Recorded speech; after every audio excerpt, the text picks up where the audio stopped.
Y'all, you just got the first look at Tom Clancy's Xdefiant. Players anywhere in the world right now can head to playxdefiant.com to sign up for a chance to play early, and PC players in the US and Canada can start playing as early as August 5th.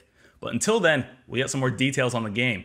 I'm joined by two very special guests, Kim Weigand, producer on Tom Clancy's Xdefiant. Kim, how are you? I'm doing great, thank you.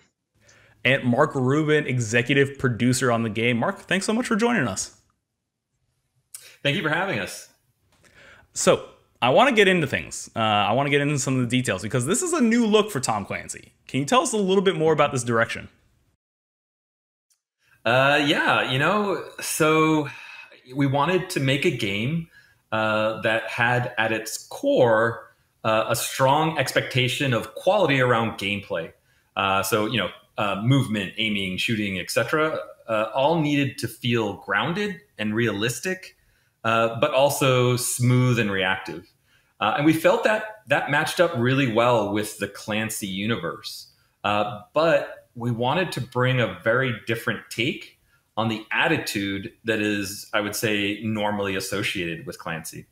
And I think you can even see that in our title. You know, the Xdefiant logo is really in a kind of irreverent and rebellious take that we think flips the normally serious Clancy vibe. So tell us a little bit about what kind of game Xdefiant is. At its core, Xdefiant is a really fast-paced arena shooter with a reasonably fast time to kill. It should be very familiar to all players of the genre. And so you can, jump in quickly alone or with friends. You can go into it with a very competitive mindset and, really test yourself on that front. One of the number one things that I want to say about the team and the game is that we're just here really to make a game that people enjoy playing. And that's it, really. It's literally that simple. We want the beginning of this game's life to be very humble and focus on being transparent with our community and have them be involved in evolving the game. I don't think we want to have any features or parts of the game that we won't talk about with our community. And there's no, well, maybe the next game will have those improvements, as we want this game to last for years. We are not going to abandon it and go off and make another game after this one launches. We want to be dedicated to our community. We'll make some mistakes, but we hope the community will trust us enough to know that we will always own up to those, and we will always work to fix them as fast as possible. Because again, at the end of the day, we just want to build a game and a community that people really want to be a part of. Oh, that's great to hear, Mark. It has me very excited. Now, I want to get a little bit into gameplay, specifically that video we just saw. Kim, we got a look at some factions that are coming to the game. Can you tell us a little bit more about them? I can. So our factions are our class-based gameplay, and we have 4 factions that we're showing off currently. The first is the Wolves from Ghost Recon. This is our tank class, so they have higher health than the other factions, and they have abilities that are shield-based.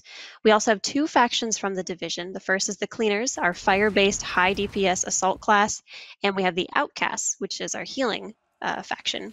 And finally, we have the Echelon, which is from Splinter Cell. It's our support faction. They are all about hiding information from the enemies and giving more information to your teammates.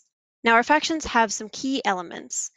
They have passive traits, they have an ultra, and they have the freedom to choose from a number of different abilities that will change the moment-to-moment gameplay. So on top of all this, we also have Defiants, which are the characters that you can select within those factions. And every Defiant has a set of skins, so you can really customize what your character looks like when you play. Now, all of these, your Defiants, your faction, your abilities, your loadouts, all of that can be adjusted and changed when you respawn in our game. So you are not committed to a loadout as soon as you go into a match. You can change it pretty much every time you respawn. Now, this adds a lot of depth to our gameplay, but I should mention that gunplay is still the key. That is what will make or break the win or loss for your match.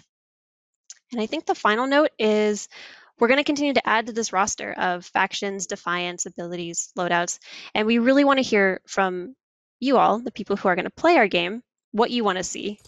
Oh, Kim, that's so great to hear. That's awesome.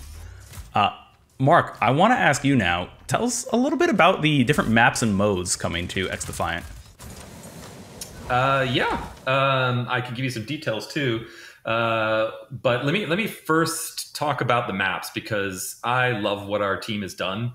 I really love our maps. Not only do they play really well, but each map is interesting and full of character.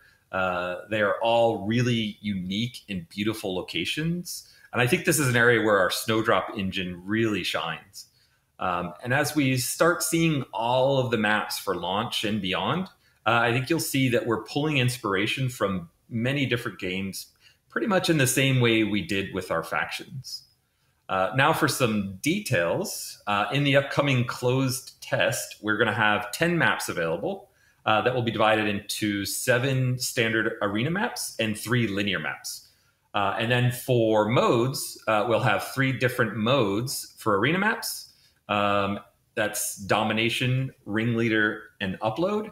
And then for the linear maps, we have 2 modes, escort and zone control. So we wanted our first modes to be very familiar to people, but also show that we can play with the formulas. And so we picked these modes to give players, a variety of gameplay styles. So we have a mode for people who like objectives. We have a mode for people who like a TDM style of play. We have a mode for people who want a more competitive, higher risk style of play, as well as the 2 linear modes for people who like a more progression style of gameplay. And it's our hope that at launch, there will be a good amount of variety in both maps and modes. And we plan on bringing new maps and modes on a regular basis throughout the life of the game. That's awesome. I love everything I'm hearing. You got plenty of diversity in factions, maps, modes, all anchored by good gunplay. That's what I love to hear. Kim, can you tell us a little bit about the team that's making the game? Of course, I love talking about our development team. So we are led by the Ubisoft San Francisco studio. Mark and I both work at that studio, and we have a team with just incredibly diverse backgrounds and experiences in game development. Now, we've built this team of industry veterans, and we have a lot of experience in making first-person shooters. But on top of that, we have a number of production processes that are helping us get this game to a point that we're really proud of. Oh, that's awesome. I personally know I can't wait to get my hands on it. And if you can't wait to get your hands on it either, you can head to playxdefiant.com and register for a chance to play early. The first closed test takes place August 5th and is open to PC players in the US and Canada. Head there right now and register to play.